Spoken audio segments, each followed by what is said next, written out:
Claudia Sheinbaum, futura presidenta de México, negó que su intención de integrar la Guardia Nacional con la Sedena corresponda a un acto de militarización.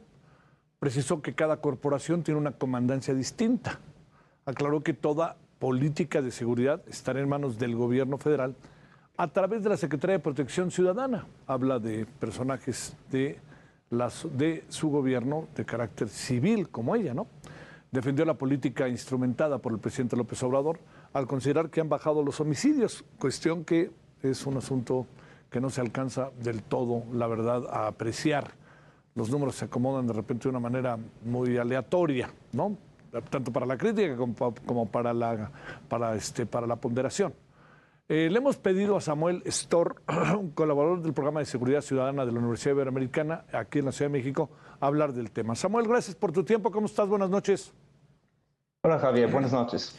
A ver, exactamente, Samuel, yo digo que es cuestión de tiempo, y sé que todos lo sabemos, que la Guardia Nacional pase a ser parte integral, plena, de la Secretaría de Defensa Nacional. ¿Qué pensar de todo esto? ¿Qué pensar de que no hay militarización? ¿Y qué pensar que dice la señora Claudia Sheinbaum, que al final ella como civil estará decidiendo el tránsito y dirigiéndolo? Adelante, Samuel. Así es, pues, como tú dices, Javier, hemos escuchado a Claudia Sheinbaum decir que incorporar a la Guardia Nacional a la Secretaria de Defensa Nacional no es militarización porque su mando supremo, en este caso la presidenta electa, no será un militar. Y pues primero hay que decir que este argumento no es nada nuevo, lo hemos escuchado antes de las mismas Fuerzas Armadas, los secretarios de la Defensa Nacional y de la Marina. Y en efecto argumentan que no es militarización mientras que ellos, los militares, no toman directamente el poder. Y me parece una definición de la militarización pues, bastante extrema, ¿no? Es una que ignora todo lo que está pasando, esos cambios tan importantes que están ocurriendo en el país y las consecuencias prácticas de los mismos. Y además que en cuestiones de seguridad, pues ya los militares están en la toma de decisiones diario a todos los niveles de la seguridad pública.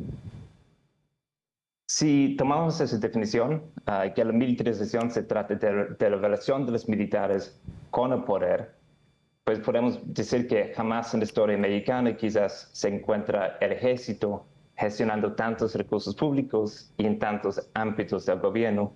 Han sido centrales a los proyectos principales del presidente López Obrador, ejerciendo un presupuesto de 144 mil millones de pesos en 2023, que para 2024 es el 3.7 de todo el presupuesto para la República. Y pues todo eso sirve bajo el argumento de que los militares pues, solo siguen órdenes, ¿no? En este caso de la presidenta. Pero en realidad implica pues, mucho poder e influencia a largo plazo, a la misma vez que se van debilitando a las instituciones civiles, y eso tiene consecuencias prácticas muy importantes. Y pues eso es algo que ya hemos visto en el sector de la seguridad.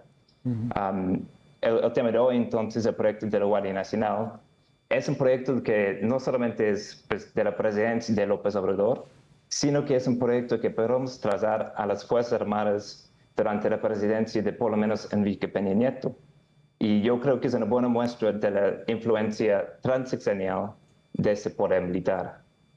Por ejemplo, bajo Enrique Peña Nieto, existen las policías militares dentro de las Fuerzas Armadas, que su función por ley es nada más resguardar la base militar.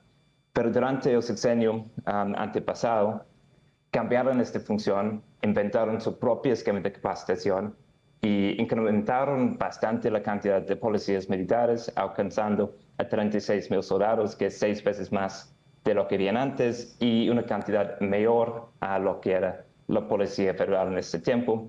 También construyeron bases en todas partes de la República y esos policías militares ya todos pasaron a la Guardia Nacional. Los nuevos reclutas de la Guardia Nacional también pasan a la Policía Militar del Ejército Mexicano. La Guardia Nacional es una fuerza militarizada y es el mismo modelo que existía antes, todo aplicado en grande. Y yo creo que eso siempre fue la intención, de que se iba a integrarse a las Fuerzas Armadas. Y las consecuencias es que pues, hoy en día hay más de 230,000 militares desplegados en la seguridad pública. Todos están bajo mando operativo militar Estoy hablando del Ejército, de la Guardia Nacional, de la Marina, y con eso vienen todas sus características militares.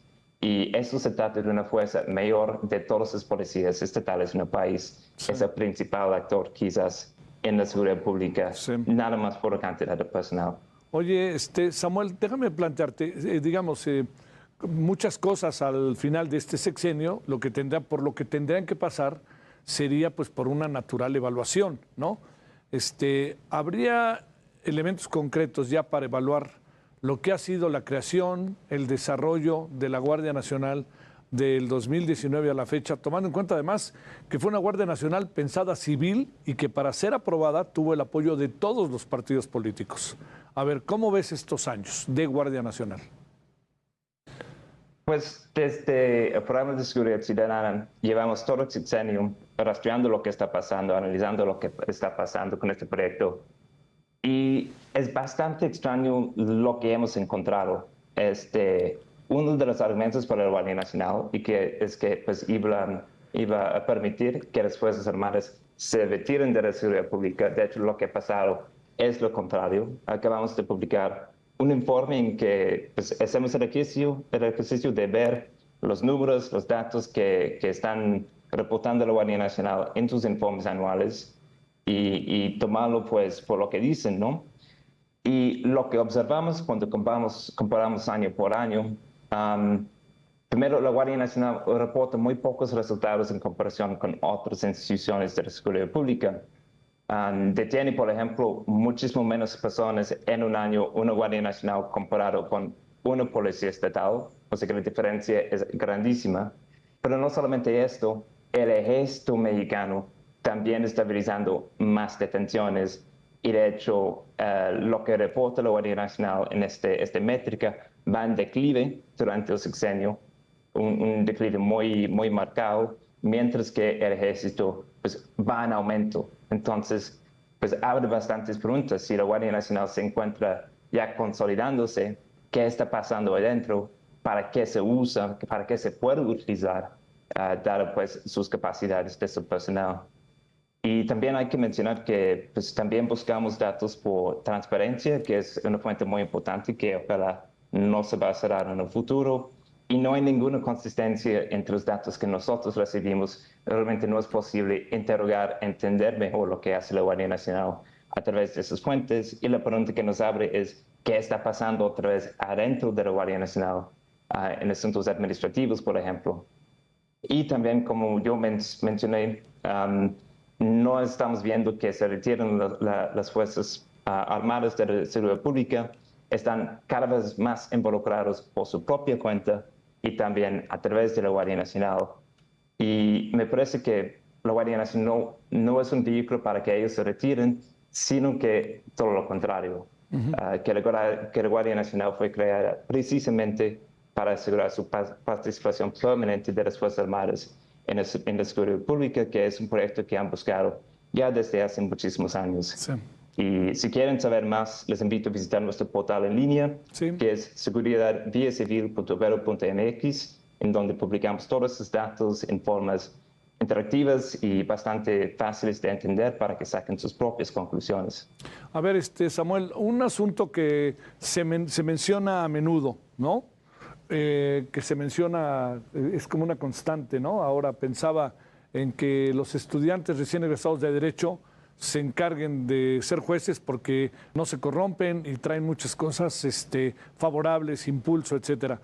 Aquí te pregunto, la Guardia Nacional puede corromperse, dice el presidente, pero entrando al ejército adquiriría otra dimensión.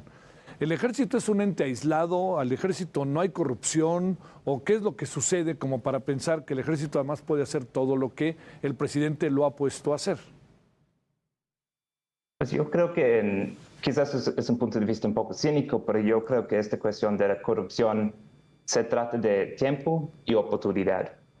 Y hemos visto que pues, el ejército ya está involucrado pues, en muchos ámbitos de la seguridad pública y también muchísimos más ámbitos pues, del gobierno y formándose pues, negocios también para gestionar estos proyectos. Y como tú dices, tienen el amparo discursivo del presidente. Vamos a ver qué pasa con el próximo sexenio, y eso les da oportunidad, además del hecho de que son instituciones que por su naturaleza más herméticas, sí están, por ejemplo, sujetos a ciertos pues, análisis, ¿no? Por ejemplo, las auditorías superiores de la Federación, pero ellos suelen mencionar y encontrar inconsistencias y también incluso hasta falta de capacidad de informar lo que están pasando. Entonces, creo que a ninguna institución, a ninguna persona se debe de dar pues, un amparo tan grande, tan excesivo de decir que son incorruptibles, porque sí es posible y hay una amplia pues, oportunidad. Te planteo para cerrar, digo, nada es seguro, ¿no? En la vida, como dicen. Pero, Samuel, es un hecho que va a pasar al Ejército, a la Secretaría de la Defensa Nacional, con como esté legislativo, etcétera, y que la Guardia Nacional se va a acabar integrando a plenitud, más allá de que es el de 85% de sus integrantes sean militares, ¿no? Pero todo será un hecho por lo que se ve venir, ¿no, Samuel?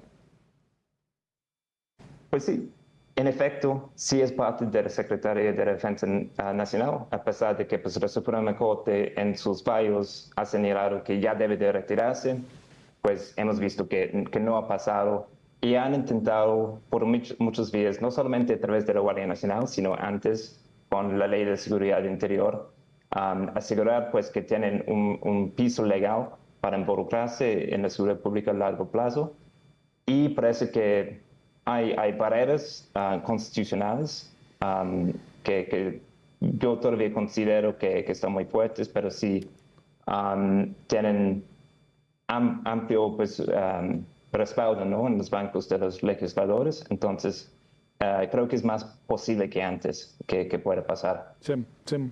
Samuel, muchas gracias. Te mando un gran saludo. Buenas noches. Igualmente. Hasta luego. Noches. Gracias, Samuel. Samuel Storr de la Universidad Iberoamericana.